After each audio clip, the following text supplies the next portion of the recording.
Welcome to the 12th lecture of this lecture series introducing international arbitration practice. In the last lecture, we saw how to draft certain other components of an arbitration clause, such as the appointing authority, language of arbitration, and the number of arbitrators. In this lecture, we continue to deal with other components of an arbitration clause. Specifically, we deal with tiered arbitration clauses. So, what are tiered arbitration clauses, you may ask? See, arbitration is an adversarial process of resolution of disputes, which means that two parties fight with each other, with each party trying to establish that it was right and the other party was wrong. And the arbitral tribunal is required to decide who was correct and who was not correct. This makes it difficult for parties to reconcile with each other in the immediate future of the outcome of the arbitration.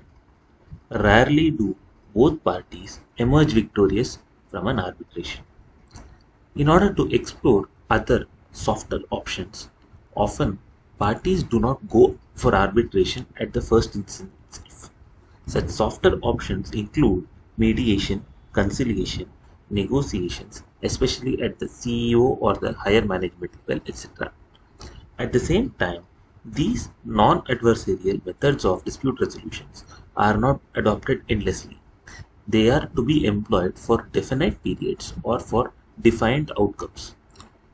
This means that there are at least two stages of dispute resolution. The first stage constituting the softer approach, and the second stage being the harder approach, that is arbitration. A clause providing for two or more stages or tiers of dispute resolution is known as a multi-tier dispute resolution clause. Arbitration can be combined with several pre-arbitration steps such as negotiations with higher management CEO, conciliation, mediation, etc. to attempt to resolve or at least reduce the scope of disputes. Multi-tier clauses, especially those providing for conciliation or mediation first, are useful because they provide a proper chance for the parties to resolve the disputes rather than spending millions in getting the dispute adjudicated. But then, it should not happen that the clause is drafted with very little scope for exploring such softer options. So, if you provide in the dispute resolution clause for, say, conciliation or mediation to be conducted within a week, then we are not giving any proper chance for such amicable resolution. At the same time, keeping those processes open-ended might mean considerable delay in getting the dispute resolved.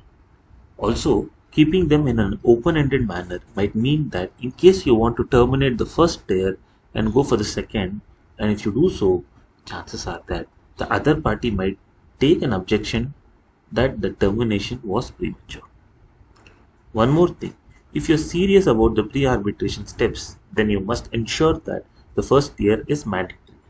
Use of options like may, might, etc. will make the pre-arbitration tier redundant. Also, consider using proper amicable resolution methods instead of nebulous terms like best efforts, etc. Now, let us look at some of the standard clauses in vogue.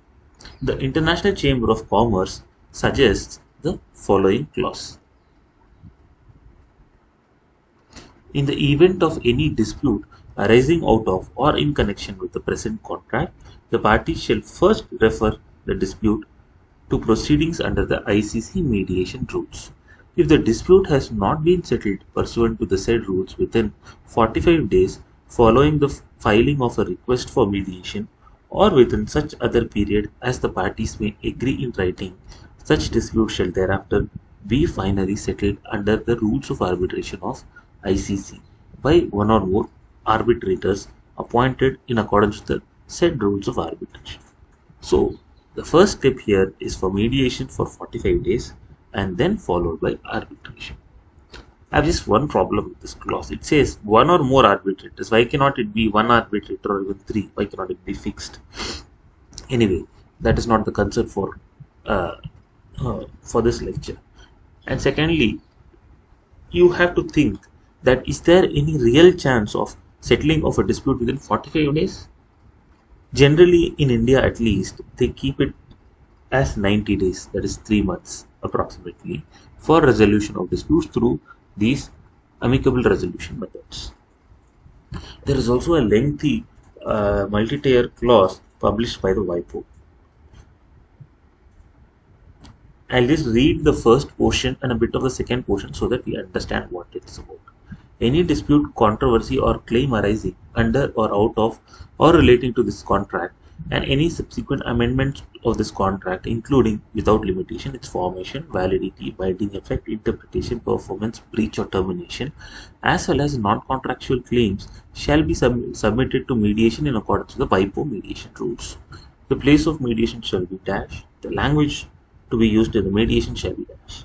And if at to the extent that any such dispute, controversy, or claim has not been settled pursuant to mediation within 60 or 90 days of the commencement of the mediation, it shall, upon the filing of a request for arbitration by either party, be referred to and finally determined by arbitration in accordance with the WIPO expedited arbitration rules. And then it goes on and on.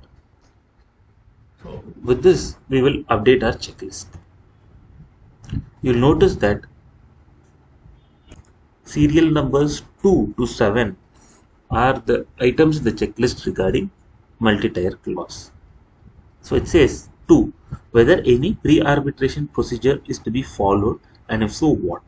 3. Whether the pre-arbitral procedure is for a designated period, like it was in 60 or 90 days in the WIPO rules and 45 days in the ICC rules. Then, whether the pre-arbitral procedure would be administered by an institution. WIPO rules provided for WIPO mediation and ICC rules provided for ICC mediation. Then 5. How will the pre-arbitral procedure be triggered? That is also important. That is generally provided in the institution rules. Otherwise, you can provide it in your agreement. How will the pre-arbitral procedure terminate? In these clauses that we read, it will terminate on the expiry of those days or if it had been settled earlier. Then on termination of the pre-arbitral procedure, how will arbitration get triggered? Again, if you look at WIPO rules, it talks about a filing of a request for arbitration at the end of the 60 or 90 day period, as the case may be. So the remaining checklist is here. You can have a look at it. So that's all for now. More on drafting arbitration agreements in the next lecture. Bye bye and stay safe.